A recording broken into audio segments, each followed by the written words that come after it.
Hoy nuestros enigmas literarios vienen plenamente ilustrados. Sí, señor, estamos en la etapa de la ilustración. Aquí estamos con Jesús Callejo.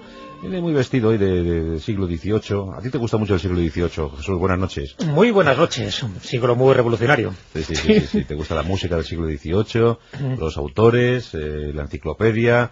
No está mal, Estuvieron ahí, ¿verdad? Fue un siglo de los grandes pensadores, de los que movieron realmente el mundo en esa época tan clave, ¿no? No solo para Europa, sino también para el resto del mundo. Y posiblemente, es verdad, que es una época donde más se conoce, porque también es más cercana en el tiempo, pero porque ha habido grandes hombres, ¿no? Tanto en las ciencias, en las artes, en la pintura, en la literatura, que tuvieron mucho predicamento, ¿no? En aquella época y que influyeron, ¿no? Y también, como no, muchas sociedades secretas también que hicieron de las suyas. Claro, era un siglo de luces, pero también de sombras y de mucho enigma. Por ejemplo, con Rousseau. El odiado Rousseau. Todo un enigma. El odiado, el vilipendiado, querido también en algunos sectores, y muy influyente, porque Rousseau, si ahora hiciéramos una encuesta mejor entre los oyentes, pues todo el mundo pensaría, dijéramos, ¿quién es Rousseau para ti? Pues todo el mundo diría, pues hombre, un filósofo francés, pues eso del siglo XVIII, el autor del Contrato Social, de Emilio, en fin, que hablaba de que el hombre era bueno por naturaleza, que después la sociedad le iba corrompiendo, que incluso era masón en algunos casos, a ver, algún oyente lo puede saber, y poco más, pero también que influyó muchísimo, aquellos que tienen conocimientos políticos, que influyó mucho, pues y de hecho se le considera el padre del Estado liberal, el padre de la democracia, pero también el padre de la dictadura del pueblo. Sus teorías encajaban para todo, tanto para los que dictaban las normas en democracia como para aquellos que los dictaban en dictadura, ¿no? Y nunca mejor dicho. No, pero yo le hice un versus con Voltaire. Sí, es que era muy odiado. Sí, era odiado por todo el mundo. Prácticamente yo creo que no le quiso nadie. Y cuando digo no le quiso nadie, incluso Diderot, que fue uno de sus mejores amigos durante una época concreta, y ahora además contaremos una anécdota que le ocurre cuando va a visitarle a la cárcel de Vincennes. Incluso Diderot al final se pone en contra suya, o más bien él en contra de los demás, porque de las muchas cualidades que tenía Rousseau, por ejemplo, citó una frase del historiador británico Paul Johnson, que en su libro Intelectuales pues hace un repaso, ¿no? de unos cuantos intelectuales, entre comillas, de todos los tiempos, y cómo no, le toca también el turno a Rousseau. Bueno, pues Paul Johnson, en un estudio muy documentado que hace de Rousseau, dice, entre otras cosas de él, que era un masoquista, un exhibicionista, un neurótico, un hipocondriaco, un paranoico, un narcisista, un cleptómano, un tacaño, y además, ya para rematar la historia, un padre cruel y feo como la muerte. Y seguramente acertó en todos esos puntos. Y acertó, porque él se estaba basando, igual que, yo cogí también una serie de datos autobiográficos suyos, se basaban en las dos obras principales donde nos suministra datos sobre su persona, sobre su vida, sobre sus pasiones, sobre sus manías, sobre sus supersticiones. Las dos obras autobiográficas son sus Confesiones, como no, y Los sueños de un paseante solitario, una obra que inicia 2 años antes de su muerte. Bueno, pues ahí se ve que como eran últimas obras, los años ya un poco no de su vejez, porque no murió viejo, pero vamos, ya empezaba casi de su decrepitud, él no tuvo ningún reparo en contarnos algunas de sus obsesiones. Y claro, no queda muy bien parado. Y claro, también podemos entender muchas de las cosas que plasmó en sus obras, como el Contrato Social, lo podemos entender, por ejemplo, cito un dato, el hecho de que él se enamorara de una costurera, se llamaba Teresa Levasseur, con la que tuvo 5 hijos, pero a todos ellos les fue dejando en asilos, despósitos o en orfanatos al nacer.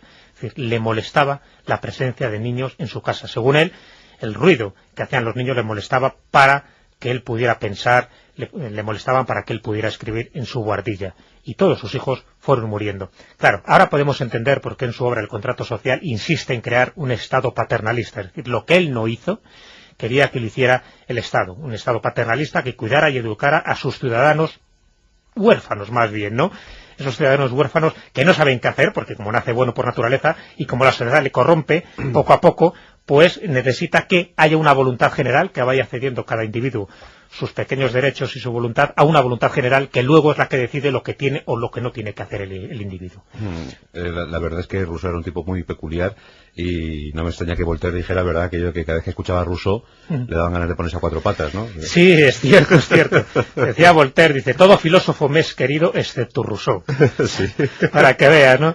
De hecho, Rousseau tenía, entre las muchas virtudes que acabamos de comentar, tenía también la de la manía persecutoria. Sí, sí. Él pensaba que tenía enemigos por todas las partes. De hecho, David Hume, Voltaire, los hermanos Grimm, Diderot, todos pensaban que eran enemigos suyos. Pensaba que había una especie de conspiración, de confabulación en contra suya.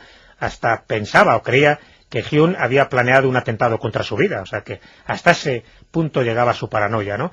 Lo que pasa es que, claro, eso le generó muchísimos problemas con sus coetáneos, en concreto con Voltaire, que también, curiosamente, era masón, y, bueno, masón casi en los últimos meses de su vida, ¿no?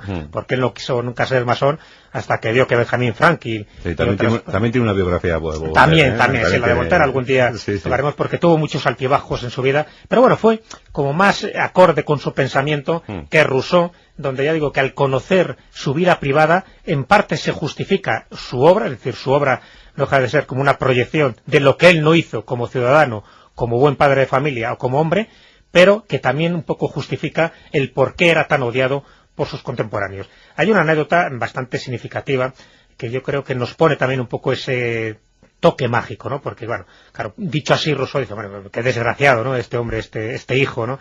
De artesano, del relojero calvinista que nació en Ginebra. Dice, algo bueno tendría. La verdad es que es difícil sacar algo bueno, porque como anécdota, decirte que tuvo ese encono, ¿no?, con Voltaire, y cuando Voltaire muere además en el mismo año que muere Rousseau, en el año 1778, Rousseau le dedica un epitafio.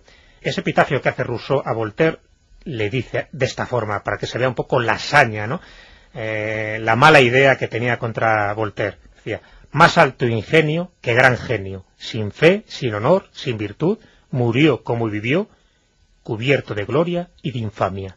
Bueno, lo que no sabía Rousseau es que un mes después también le iba a tocar a él en suerte y que iba a morir, ¿no? Pero Rousseau, lo que te comentaba, el toque mágico ese que tiene una experiencia mística. Es curioso, hace poco también hablamos en uno de estos enigmas literarios de la experiencia mística que tuvo Pascal, en su día hablaremos de la experiencia mística que tuvo Descartes, pero también Rousseau tiene una, en octubre del año 1749. Y es algo muy curioso, ¿no? Porque desde luego también marca un antes y un después en su carrera. Lo que le ocurre este día de octubre de 1749, cuando va a visitar a Diderot en la cárcel de Vincennes. Diderot había escrito un libelo, en fin, que no gustó nada a la corte de la época y por tanto le metieron en la cárcel. Bueno, pues él va paseando, está leyendo la revista, el Mercure de France, y lee que hay un concurso anual que convoca la Academia de Dijon sobre si el progreso de las ciencias y las artes está contribuyendo a ennoblecer o corromper las costumbres. Bueno, Rousseau, justo cuando lee eso, se queda como petrificado, más bien electrificado.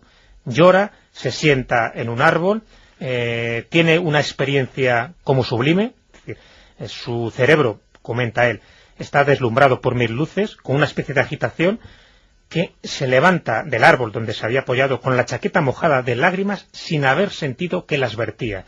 Y justo en ese momento es como si le llega una revelación súbita de lo que tiene que hacer, de lo que tiene que escribir. Y efectivamente escribe el libro Discurso sobre las ciencias y las artes, que por cierto, gana el concurso de la Academia de Dijon, ¿no? Bueno, pues este libro es cuando lo lee Voltaire, cuando dice esa famosa frase, ¿no?, de que cuando lo leo le dan ganas a uno de ir a cuatro patas, ¿no?, porque sencillamente lo que está hablando es eso, que el hombre tiene que volver a la naturaleza, que el hombre tiene que ser bueno, que la sociedad le corrompe. Entonces, bueno, Voltaire, ya está bien, solo nos falta que nos crezca un rabo a todos. Bueno, pues hemos conocido un poco más acerca de la parte oscura de Rousseau, quien por otra parte es una de las mentes más lúcidas del siglo XVIII, ¿verdad? Eso hay que tenerlo siempre en cuenta. No, está, y además que es posiblemente de las personas que más haya influido, ¿no?, a muchísimos movimientos sociales y políticos. Eso no lo olvidemos, hasta el propio Robespierre quedó muy influido, muy subyugado por las ideas. Eso no lo olvidemos, ¿no?